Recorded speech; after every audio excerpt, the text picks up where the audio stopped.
ಈ ರಾಮ ಮಂದಿರವನ್ನು ನಾಡಿದ್ದು ಲೋಕಾರ್ಪಣೆಗೊಳ್ಳುವಂಥದ್ದು ಕಾರ್ಯಕ್ರಮಗಳು ಶ್ರದ್ಧಾಭಕ್ತಿಪೂರ್ವಕವಾಗಿ ನಡಿಬೇಕಾಗಿದ್ದು, ಇದನ್ನು ಶ್ರದ್ಧಾಭಕ್ತಿಪೂರ್ವಕವಾಗಿ ಆಚರಣೆ ಮಾಡಬೇಕಾಗಿರುವಂಥದ್ದು ನಮ್ಮೆಲ್ಲರ ಕರ್ತವ್ಯವೂ ಕೂಡ ಹೌದು. ಆದರೆ ಇವತ್ತಿನ ಇದರಲ್ಲಿ ನಾವು ನೋಡ್ತಾ ಇದ್ದೇವೆ, ಈ ಒಂದು ಶ್ರದ್ಧಾಭಕ್ತಿಪೂರ್ವಕವಾಗಿ ನಡೆಯಬೇಕಾಗಿದ್ದಂಥ ಕಾರ್ಯಕ್ರಮವನ್ನು ಇದನ್ನು ರಾಜಕೀಯಗೊಳಿಸುವಂಥ ಕೆಲಸ ಒಂದು ಪಾರ್ಟಿಯವರು ಇವತ್ತು ಮಾಡ್ತಿರುವಂಥದ್ದು ಬಹುಶಃ ಬಹಳ ಖೇದಕರ. ಯಾಕೆ ಅಂತ ಹೇಳಿದರೆ, ಒಂದು ವಿವಾದ ಅನ್ನುವಂಥದ್ದು ಇಲ್ಲಿ ಇತ್ತು. ಆ ವಿವಾದ ಅನ್ನೋದು ನಮ್ಮ ಜುಡಿಷಿಯರಿ ನಮಗೆ ಗೊತ್ತಿದೆ, ಜುಡಿಷಿಯರಿಯಲ್ಲಿ ಇದರ ಇತ್ಯರ್ಥ ಆಗಿದೆ. ಅದರ ನಂತರ ಸಂವಿಧಾನದ ಪ್ರಕಾರ ಜುಡಿಷಿಯರಿಯಲ್ಲಿ ಏನು ಇತ್ಯರ್ಥ ಆಗುತ್ತೆ ಅದನ್ನು ಪಾಲಿಸಬೇಕಾಗಿರುವಂಥದ್ದು ಎಲ್ಲರ ಕರ್ತವ್ಯವೂ ಕೂಡ ಹೌದು. ಆ ನಂತರ ಟ್ರಸ್ಟ್ ನಾವು ದೇವಸ್ಥಾನ ಅಲ್ಲಿ ನಿರ್ಮಾಣಗೊಳ್ಳುತ್ತೆ, ಅದು ಲೋಕಾರ್ಪಣೆಗೊಳ್ಳುವಂಥದ್ದು. ಇದನ್ನು ರಾಜಕೀಯಗೊಳಿಸುವುದರಲ್ಲಿ ಔಚಿತ್ಯವೇನು ಅನ್ನೋದನ್ನು ನಾವು ಅರಿತುಕೊಳ್ಬೇಕಾದಂಥ ಅನಿವಾರ್ಯತೆ ಇದೆ. ವಿಶೇಷವಾಗಿ ನಾನು ನಮ್ಮ ರಾಜ್ಯದಲ್ಲಿ ಆಗಲಿ ಅಥವಾ ನಮ್ಮ ದಕ್ಷಿಣ ಕನ್ನಡದಾಗಲಿ ನಮ್ಮ BJP ಪಕ್ಷದವರ ಮುಖಂಡರ ಒಂದೊಂದು ಹೇಳಿಕೆಗಳನ್ನು ನಾವು ಗಮನಿಸಿಕೊಂಡು ಬರ್ತಿರಬೇಕಾದ್ರೆ, ಇವರು ಒಬ್ಬರು ಅವಿದ್ಯಾವಂತರು ಮಾತನಾಡುವ ರೀತಿಯಲ್ಲಿ ಇದನ್ನು ಈ ವಿಷಯವನ್ನು ಇದು ಮಾಡ್ತಿದ್ದಾರೆ, ಏನು ಬೇರೆ ಬೇರೆ ರೀತಿಯಲ್ಲಿ ಪ್ರತಿಬಿಂಬಿಸ್ತಿದ್ದಾರೆ. ಯಾಕೆ ಅಂತ ಕೇಳಿದರೆ, ನಿನ್ನೆ ನಮ್ಮ ಶಾಸಕರವರ ಒಂದು ಪತ್ರಿಕಾ ಹೇಳಿಕೆಯನ್ನು ನಾನು ನೋಡಿದೆ. ರಾಮ ಭಕ್ತರ ಮೇಲೆ ಕಾಂಗ್ರೆಸ್ ಸರ್ಕಾರಕ್ಕೆ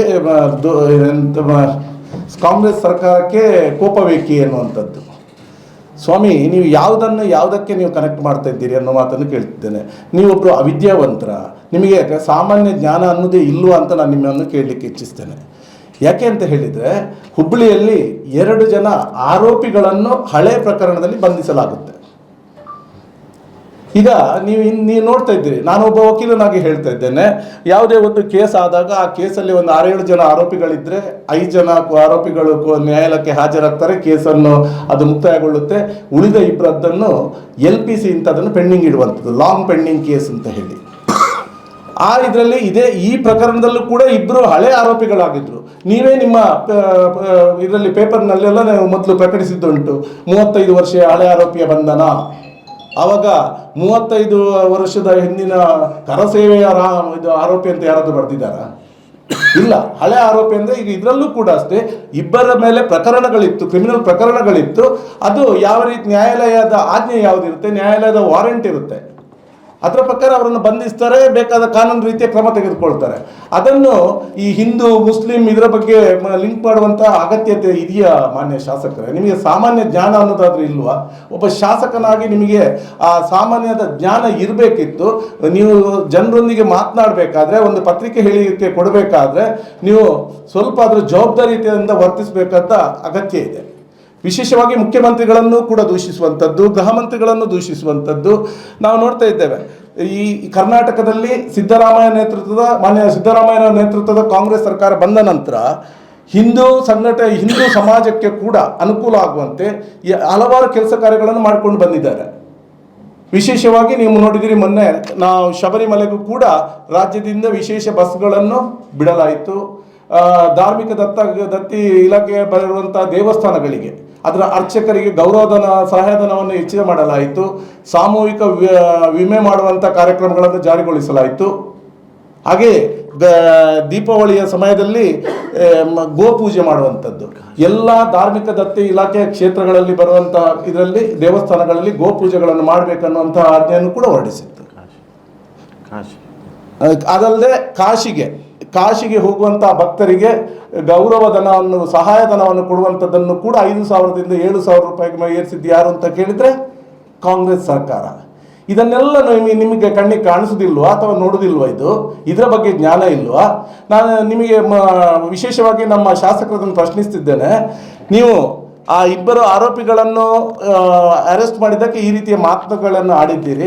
ಯಾಕೆ ನಿಮ್ಮ ಸರ್ಕಾರ ಇತ್ತಲ್ಲ ಕಳೆದ 4-5 ವರ್ಷಗಳಲ್ಲಿ ನೀವು ಯಾಕೆ ಆ ಪ್ರಕರಣಗಳನ್ನು ಮುಗಿಸ್ಬೋದಿತ್ತಲ್ಲ? ನಿಮಗೆ ಒಬ್ಬ ಜನಪ್ರತಿನಿಧಿಯಾಗಿ ಜನರು ಮೆಚ್ಚುವಂತಹ ಒಬ್ಬ ಜವಾಬ್ದಾರಿತವಾಗಿ ಮಾತನಾಡುವಂಥ ಕೆಲಸವನ್ನು ನೀವು ಮಾಡಬೇಕು.